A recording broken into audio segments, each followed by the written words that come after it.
authors and readers alike, and welcome to iRead Book Tours Author on iTours Friday Brown Bag Lunch. And today we are going to be interviewing Julia Brewer Daily, who is the author of No Names to Be Given, which just recently toured with Authors on iTours, and it was one of our audiobook tours, and has done really great. And as a matter of fact, she's going to be talking to us today about maybe even possibilities of it being made into a movie. Julia Brewer Daily is a Texan with a Southern accent. She holds a bachelor's degree in English and a master's degree in education from the University of Southern Mississippi. She has been a communications adjunct professor at Belhaven University in Jackson, Mississippi, and a public relations director of the Mississippi Department of Education and Millsaps College, a liberal arts college in Jackson, Mississippi. Julia was the founding director of the Greater Belhaven Market, a producers-only market in historic neighborhood in Jackson, and she has even shadowed Martha Stewart.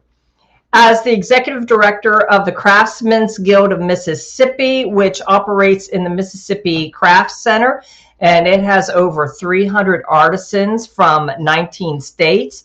She wrote their stories to introduce these artists to the public. Julia Brewer Daily is an adopted child from a maternity home in New Orleans, and she searched and found her birth mother, and through a DNA test, she also found her birth father's family as well. A lifetime Southerner, she now resides on a ranch in Fredericksburg, Texas, with her husband Emerson and Labrador retrievers Memphis Belle and Texas Star. And we are going to be discussing her new book, which is No Names to Be Given, which is about adoption. So, with no further ado, here is Julia Brewer Daily. Hi, Julia. Hello, Lauren. Hi. So this, so you actually weaved your own story into your book, No Names to Be Given, which has been doing wonderfully well, has gotten great reviews. We had a fabulous tour with iRead Book Tours.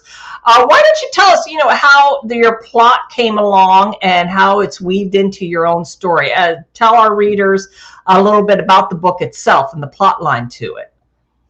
Well, if I had written this book 40 years ago when I wanted to, it would have been a sensation because no one was searching for their birth parents at the time, and little was said about adoption at the time. But I waited until retirement and time to write. I actually found a file that had 2 chapters already written. When I was public relations director at Millsaps College, we were allowed to take some writing courses there. And so I actually wrote this story, and that's been over 20 years ago. But when we moved to Texas, I found that file and I said, it's time to get this story out of my head and on paper.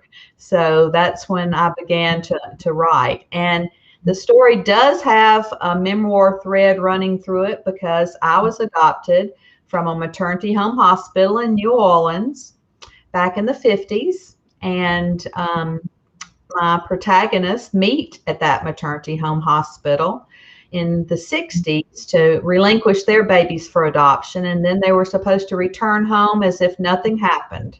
And 25 years later, their secrets are threatened to be exposed by a blackmailer. And those secrets reach all the way to the White House. So that's the premise of the story. Mm-hmm. So, and now, were you one of? I'm thinking that maybe the thread of you was in each one of these women, or your mother, or were there any of them based on real people, or yourself? How much of you was in any of them?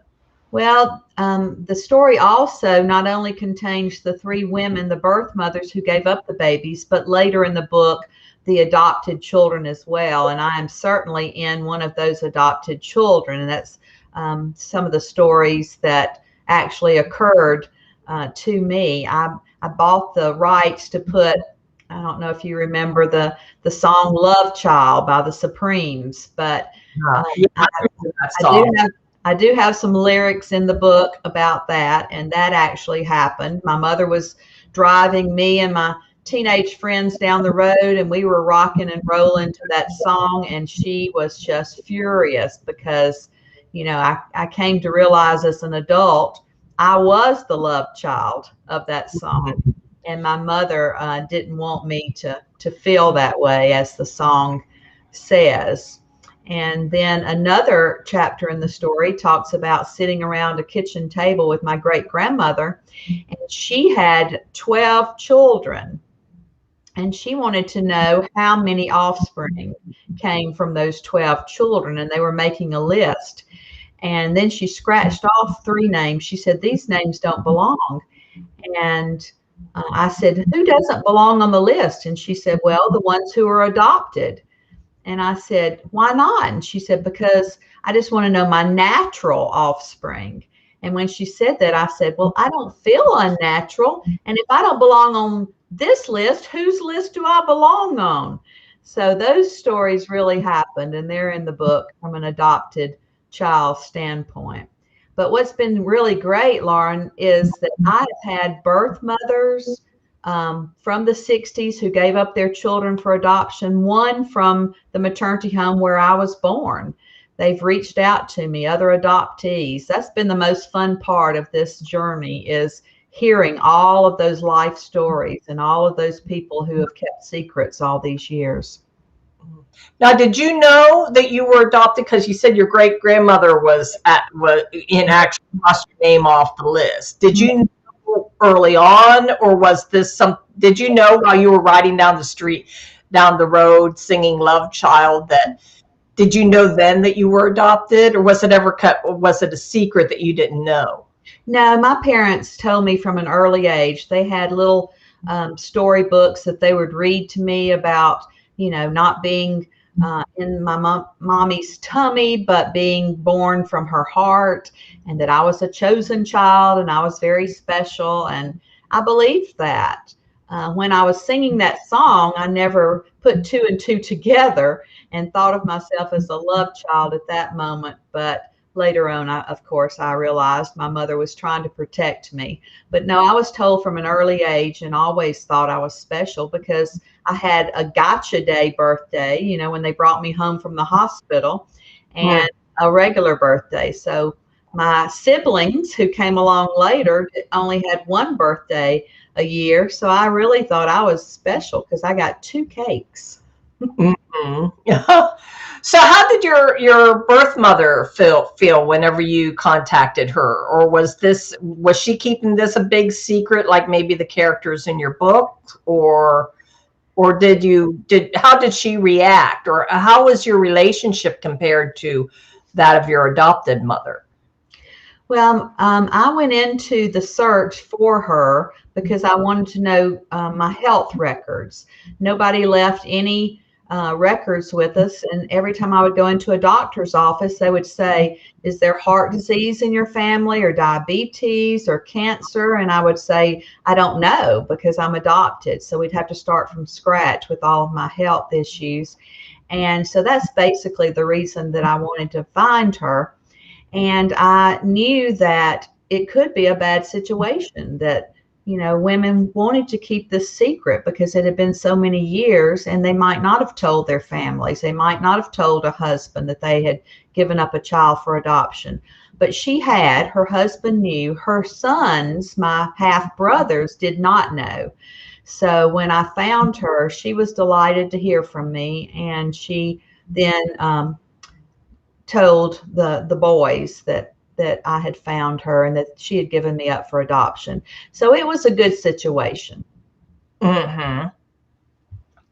Now, do you have in your book any bad situations, or well, the whole premise of this book is that it's a secret and that there's a blackmailer and Mhm. each of these people's lives are touched. But like I've saw a story on Facebook not too long ago about a woman who it ended up being a bad situation, who she reached out to her birth mother, and they started to have, and then just things just spiraled out of control because the mother did, I guess maybe her family didn't want them in, or there were some problems with some siblings. Well, there's certainly that situation that could be looming, because you don't give up a child and then expect to meet them 25, 30, 40 years later and have any kind of relationship. I enjoyed getting to know my birth mother. I loved hearing her stories and the reasons that she, gave me up. But my mother is my mother who raised me. That's the one who took care of me when I was sick, and made the costumes for all the plays, and she was there for me. So she is my mother. But I'm grateful, and my book is dedicated to both my children who made me a mother, and to my two mothers, the one who gave me life and the one who gave me a life. So I'm grateful. Is there ever any like jealousy? That's what you would think could be, that maybe, why is she looking for her mother whenever I'm her mother? That you would think that would be some sort of situation there. Sure. I mean, adoptive parents, I'm sure, are leery of, their child looking for someone else. But I was not looking for a family. I had a wonderful adoptive family. I was very fortunate. Now, children who might be in different situations, maybe not as great as mine, might be looking for more, and they might be disappointed, with what they find. That's always, a problem.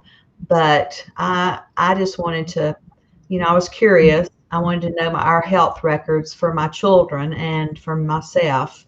And so it turned out to be a good situation. Now, how was the writing process? Now, or did you go into at what point during your search did you start plotting this book and think, oh, this is going to make a great book, and it's a work of fiction? I mean, we're talking about this like it's a memoir. There's a memoir to it, but it's actually a work of fiction. At what point did the two merge together? And did you leave from the memoir and go into, I'm going to write a fictional book about this? When I moved to Texas, and I'm sure all other states have wonderful organizations, but we have the Writers League of Texas here, and they have a lot of classes, a lot of conferences and writers retreats, and I just dove headfirst into all of those.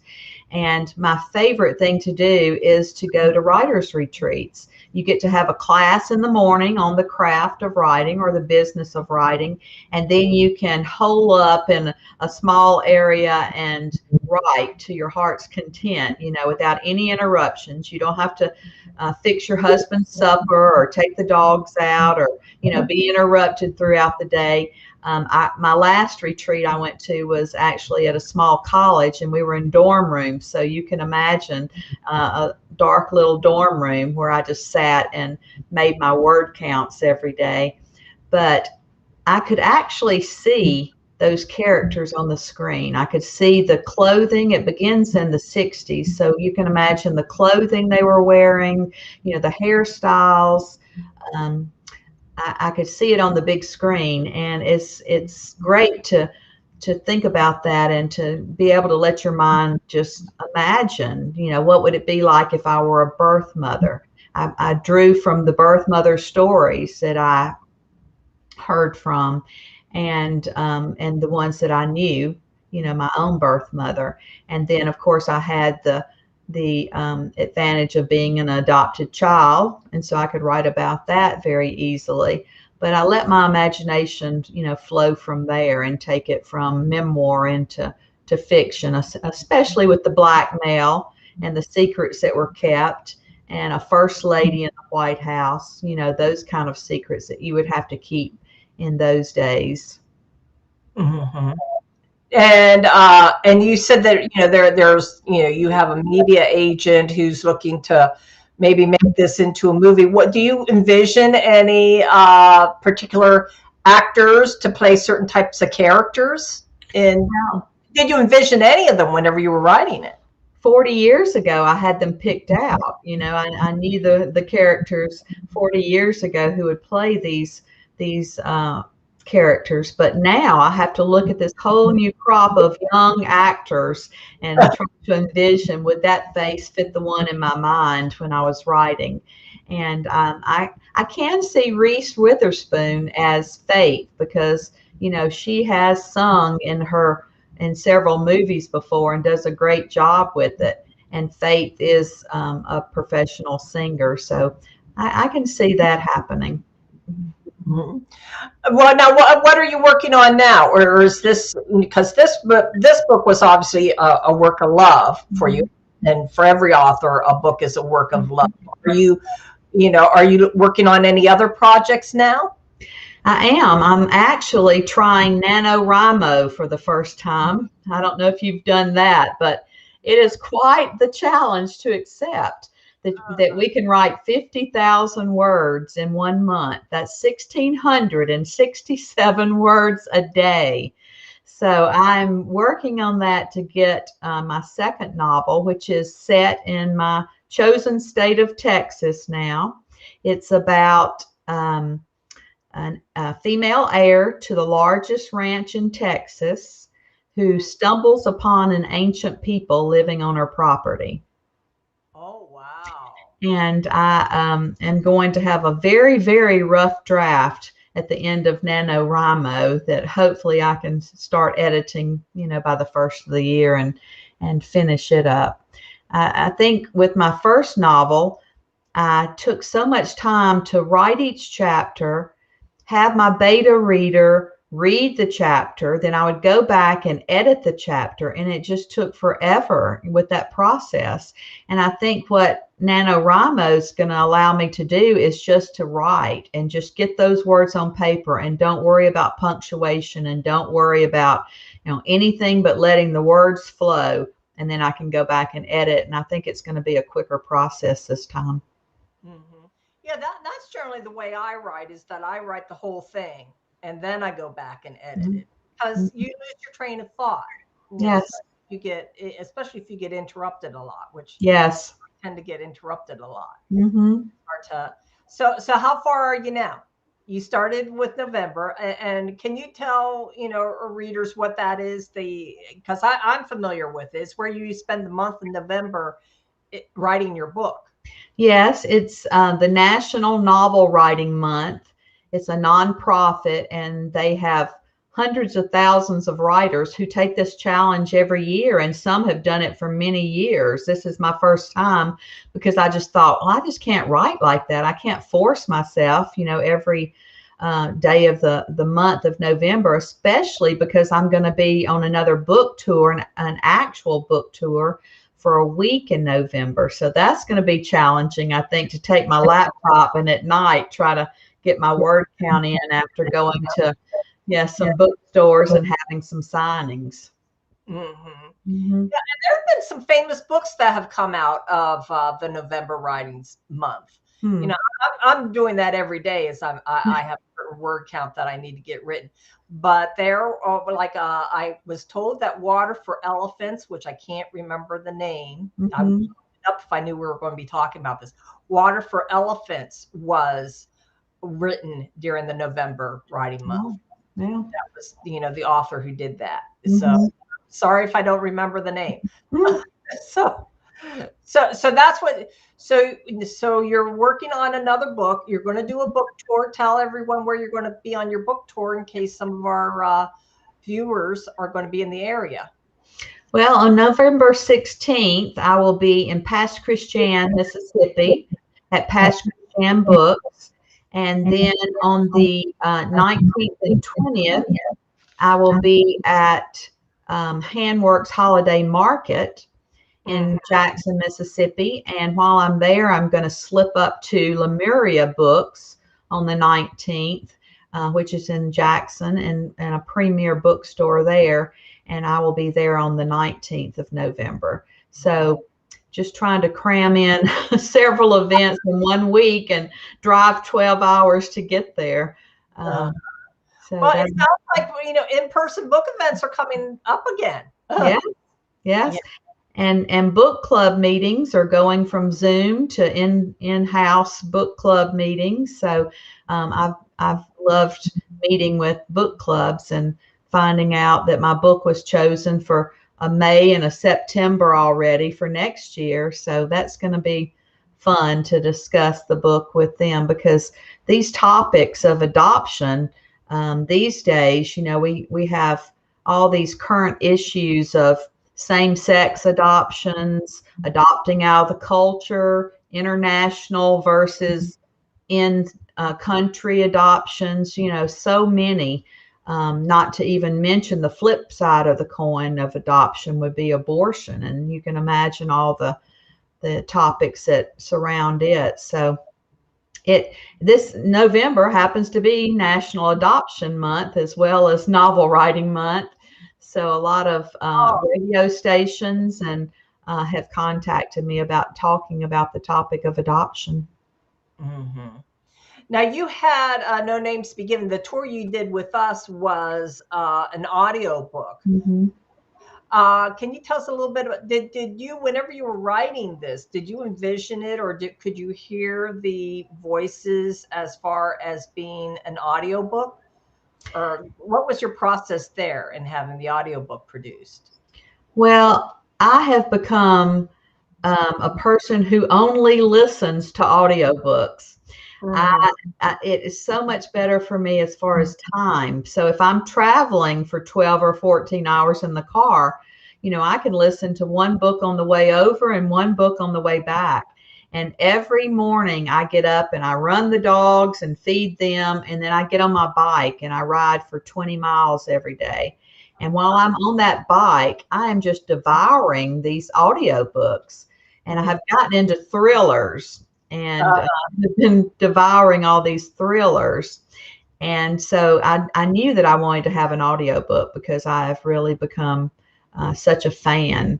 And I could hear those voices in my head. And, when you audition your narrator, you have to tell them, what type of accent you want and what you hear in your own head so that they can try to duplicate that. And Reagan Boggs was my narrator, and I think she did a really good job. I wanted a Southern accent, but not a syrupy Southern accent. And she did really well changing up with all the voices. Mm-hmm. Uh, so now you had your book produced with, you had your book published without the audiobook. That was the second thing that you had done. You had it.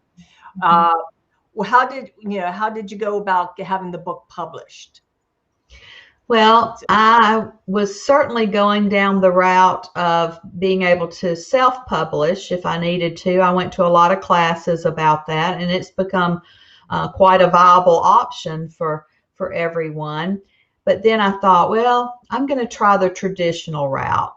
So I really jumped the gun, and before my book was ready, I had sent it out to 100 agents probably, and they were all very kind. And some asked for a partial or a full manuscript, but they could tell it wasn't ready, and I knew it wasn't at that point.